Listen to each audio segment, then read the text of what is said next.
Czy wiedzieliście, że napój energetyczny występujący w świecie gry można naprawdę kupić? Albo że niektórzy gracze dostali swój egzemplarz gry zupełnie przypadkowo, aż tydzień przed oficjalną światową premierą? Jeśli nie, to zapraszam Was na materiał pełen ciekawostek, kontrowersji i różnych wpadek związanych właśnie z grą Cyberpunk 2077. Tak więc bez zbędnego przedłużania, zaczynamy!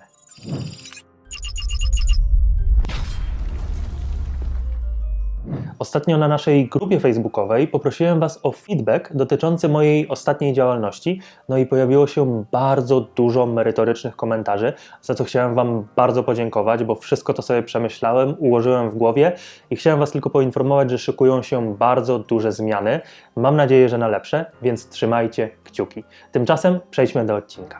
Jak pewnie wiecie, Cyberpunk 2077 powstawał aż przez 8 lat. Szacuje się, że koszt samej produkcji gry przekroczył $100 milionów, co czyni tą produkcję jedną z najdroższych w historii branży. Co ciekawe, twórców gry wsparł nawet polski rząd, fundując granty o wysokości $7 milionów.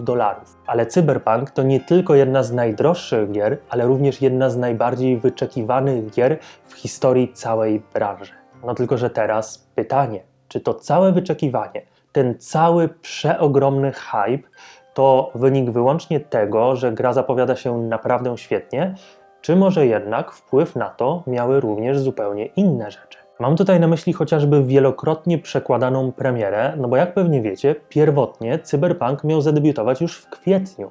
No, ale przesunęli niestety premierę na wrzesień, no i okej, no nic się nie stało, no bo przecież mamy pandemię, a to oczywiście utrudnia deweloperom pracę, więc wszystko w porządku. Problem jednak w tym, że po pewnym czasie premiera gry została przesunięta ponownie, tym razem na listopad i co bardzo ważne, tym razem CD Projekt zarzekał się, że to jest już 100% pewny termin. No ale jak na pewno wiecie, tak się nie stało i debiut gry po raz trzeci został przesunięty, tym razem na 10 grudnia. Co bardzo ciekawe, niektórzy gracze dopytywali się na Twitterze CD Projekt, czy aby na pewno na 100% gra wyjdzie 19 listopada, a to dlatego, że po prostu planowali sobie wziąć na ten dzień wolne w pracy. No i firma odpisała, że data jest 100% pewna w przeddzień tego, jak oficjalnie poinformowali, że jednak się z premierą gry nie wyrobią.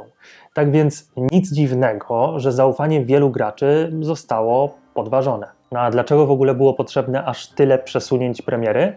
No podobno dlatego, że gra jest grą międzygeneracyjną.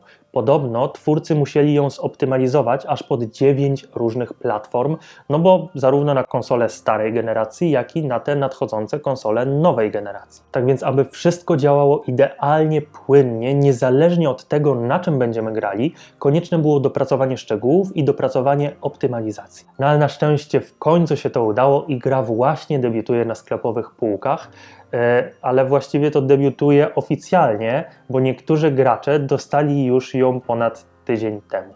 Wszystko to za sprawą amerykańskiej sieci sklepów Best Buy, która po prostu rozesłała edycję kolekcjonerską gry o tydzień za wcześnie. Oczywiście szczęśliwcy, którzy dostali tak wcześnie grę, od razu zaczęli się tym chwalić w internecie i wrzucać różne materiały z gry, ale co ciekawe, CD Projekt działa tutaj bardzo skutecznie, bardzo wydajnie, bo wszystko z internetu na bieżąco usuwa, cenzuruje i blokuje. Firma wystosowała nawet do tych osób specjalne oświadczenie z prośbą o niepublikację żadnych materiałów, a wszystko to w trosce o innych graczy, po prostu żeby mieli równe szanse i w dniu premiery mogli zagrać w grę bez żadnych spoilerów. No więc najpierw premiera gry była wielokrotnie przekładana, a finalnie trafiła do części graczy tydzień przed oficjalną premierą. No trzeba przyznać, że dosyć pechowe początki. No ale na szczęście w końcu nadszedł ten moment, no i gra oficjalnie trafia na sklepowe półki, a tak swoją drogą, jeśli chcielibyście zobaczyć, jak wygląda cała gra już w momencie jej premiery, to Wikingowie będą organizowali specjalnego streama, podczas którego całą grę zamierzają przejść bez żadnej przerwy. A co bardzo ważne, wszystko to będzie się odbywać w bardzo szczytnym celu, bo podczas streama, podczas przechodzenia Cyberpunka będzie organizowana zbiórka charytatywna na prawdziwy egzoszkielet, czyli sprzęt, który pozwala ludziom po bardzo ciężkich wypadkach wrócić do zdrowia. Tak więc cel jest szczytny, zachęcam do dołączenia do akcji. Producenci nie wyrabiali się z ukończeniem gry, pomimo tego, że pracownicy w ostatnich miesiącach produkcji byli zobowiązani do brania niewyobrażalnych wręcz ilości nadgodzin. Odbiło się to nawet echem w zagranicznych mediach, które pisały, że CD Projekt źle traktuje pracowników i że mogą oni być przez to sfrustrowani i wykończeni psychicznie. Słowem kluczem jest tutaj crunch. Crunch jest to okres, w którym pracownicy są zmuszani do pracy po godzinach w celu osiągnięcia jakiegoś kamienia milowego. Zazwyczaj jest to po prostu finalizacja dążąca do ukończenia całej gry, albo przejście na przykład z fazy alfa do fazy beta gry, jakiś ważny moment, no i żeby osiągnąć ten moment po prostu jest bardzo wzmożona praca i często właśnie pracownicy zostają po godzinach, co bardzo ważne, często nie mają wyboru i są zmuszani do tych nadgodzin, a czasami nawet w niektórych firmach te obowiązkowe nadgodziny są nieodpłatne. No ale niestety podobno crunchowanie jest normą i jest charakterystyczne dla całej branży gamingowej, ale kontrowersje związane z CD Projekt dotyczyły ilości i długości tych okresów crunchowania. Wymowna jest chociażby wypowiedź jednego z pracowników właśnie CD Projektu. Kiedy w BioWare powiedzieli, że mieli 3-miesięczny crunch, wybuchnęliśmy śmiechem. W trakcie pracy nad Wiedźminem 3 wielu ludzi crunchowało przez ponad rok, a niektórzy nawet przez 3 lata. No i plotki głosiły, że w przypadku Cyberpunka sprawa wygląda jeszcze gorzej. No, dowodem na to miało być wprowadzenie niedawno 6-dniowego tygodnia pracy, który miał trwać 2 miesiące, a wszystko to po to, aby w końcu sfinalizować pracę właśnie nad Cyberpunkiem. Jednakże, gdy ktoś odnosi spektakularny sukces, no to łatwo go krytykować, łatwo się do czegokolwiek przyczepić, no i wydaje mi się, że tak właśnie jest trochę z CD Projektem.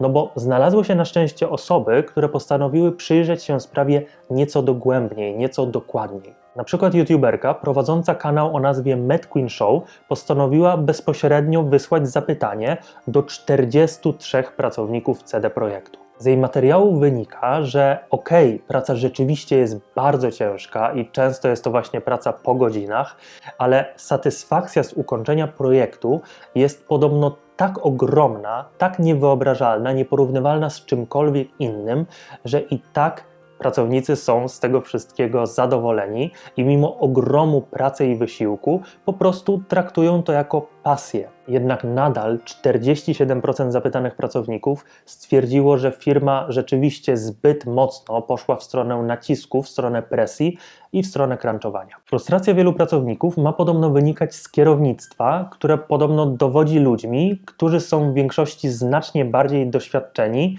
od nich. No i po prostu doświadczeni deweloperzy nie mogą zrozumieć, dlaczego osoby z mniejszym doświadczeniem, ale na wyższych szczeblach, zupełnie ich nie słuchają i nie biorą często pod uwagę tego, co mówią. Bo osoby na kierowniczych stanowiskach CD Projektu często nie miały żadnego doświadczenia w branży i mają te stanowiska dzięki temu, że zarząd darzy ich zaufaniem, przez po prostu wgląd na wieloletnią współpracę. Także wbrew pozorom i wbrew temu, co niektórzy mówią, absolutnie nie jest to praca marzeń.